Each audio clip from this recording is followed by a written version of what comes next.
Thank you very much, Executive Secretary Luke Persamin. Oh, please take your seat. Members of the Cabinet, and of course our proverbial host, Pasay City Lone District Representative Antonino Calixto, Pasay City Mayor Imelda Calixto Rubiano, the AFP Chief of Staff, General Romy Browner, and the Major Service Commanders, Philippine Coast Guard Commandant, Admiral Gil Gavan, Philippine National Police Police Chief Lieutenant General Jose Melencio Nartates, and of course, First Lady Luis Araneta Marcos, fellow workers in government, ladies and gentlemen, good afternoon. I depart now for Gwangju, Republic of Korea, to attend the 32nd Economic Leaders Meeting and related activities upon the invitation of President Lee Jae-myung. We must recognize the immense economic gravity of the APEC region. It accounts for nearly 46% of global trade in goods and commercial services and generates roughly 61% of the total global GDP. This means that the growth and stability of this region are directly tied to the opportunities and welfare of all Filipinos. So given these high stakes, this gathering is imperative. We convene at a critical juncture defined by evolving geopolitical landscapes, supply chain disruptions, threats of climate change, and the urgent need for equitable and inclusive growth. The ROK's theme for APEC this year is Building a Sustainable Tomorrow, Connect, Innovate, Prosper. That is strategically aligned with our own national development agenda. So we are committed to aggressively ramping up physical and digital connectivity, accelerating digital transformation for competitiveness, and ensuring stable and equitable prosperity for all Filipinos. Our collaboration with the Republic of Korea and all APEC economies is pivotal. We will forge deeper ties around our shared goals and objectives, including fostering AI-driven innovation, enhancing cultural and creative industries, and proactively addressing demographic challenges. This collective resolve will ensure that our development efforts align with the regional progress, laying the groundwork for a future where the power of creativity, technology, and sustainability benefits every Filipino. Consistent with our long-term vision under Ambition 2040, our engagement with the leaders of the economies of the Asia-Pacific region will be focused on actionable areas. Number one, to guarantee equitable access to digital services and financial inclusion, particularly in underserved rural areas. Also, advancing seamless movement of goods and people through investment facilitation and infrastructure development. Promoting as well supply chain resiliency amid shocks and crises. Promoting digital literacy and skills development for our micro, small, and medium enterprises, women, and other segments whose full economic potential can be realized through digitalization. Aligned with our goal to boost investment promotion and industry development, I will be delivering a special speech at the APEC CEO Summit, an annual gathering of top CEOs within the APEC region.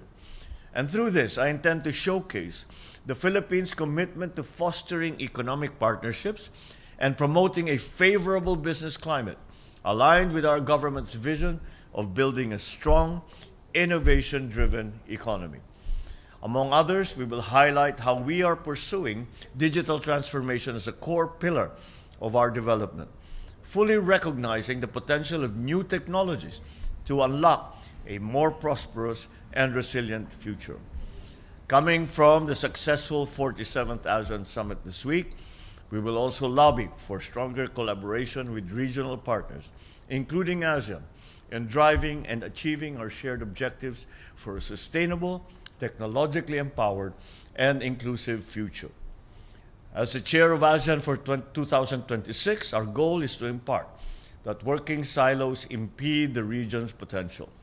Real growth and lasting prosperity are achievable when we break down barriers, share knowledge, and collaborate across sectors, industries, and communities.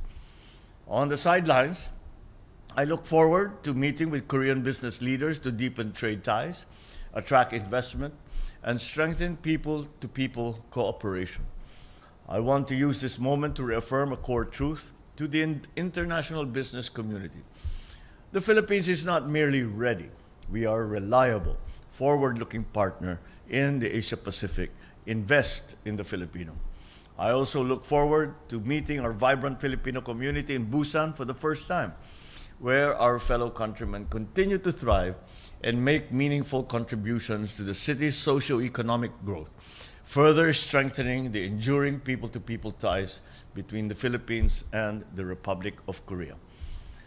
I am fully confident our participation in the APEC Economic Leaders Meeting will produce concrete, meaningful outcomes that enhance cooperation, drive connectivity, and promote inclusive prosperity.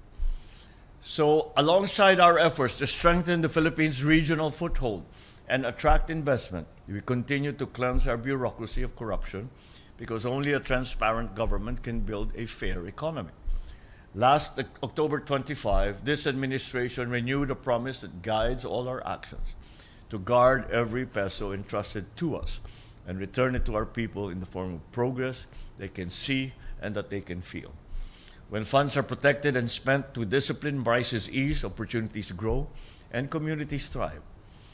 The Department of Public Works is now aligning its project costs with real market prices and reducing these by 50%. So let me be clear, the quality of what we build will not be compromised. The only thing weakened will be corruption. This is the accountability that our citizens deserve. It will not be limited to the public works, but we shall be the norm across all of government. We are reducing costs for 2026 of the FMRs, the irrigation, classrooms, and hospital. In this light, the DepEd, DA, DILG, DOH, DOTR, NIA, and all other relevant agencies shall immediately follow the same pricing system as that of the DPWH. The savings we secure will go where they matter most. The programs that uplift families, support livelihoods, and strengthen communities. Because when our people grow in capability and confidence, the nation grows with them. A government that honors public trust, a nation that stands firm on integrity. This is our promise and real change for Filipino today and for all generations to come. But before I end, it is impossible to talk about this APEC meeting without referencing, as we are here today, right now, at this moment, the meeting between President Trump and President Xi that they are presently holding. And the results of those meetings will color and influence everything that we will be doing in the APEC meeting. It is, the world is watching, because this is the source of the largest shock that has entered into the world trade system. And we have to see what the agreements will be coming out of these meetings between President Xi and President Trump. Those will certainly color everything that we will be talking about in this APEC, because the agreements or the arrangements that are made between two of the largest economies in the world will certainly affect every single citizen of the world.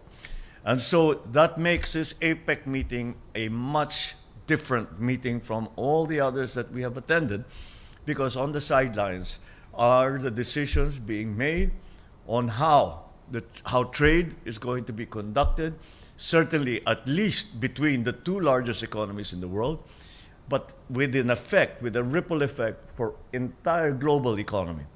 And so that is what we are looking out for. That is what we need to understand. And that is why the world is watching and waiting, as we are. Maraming salamat at mabuhay tayong lahat.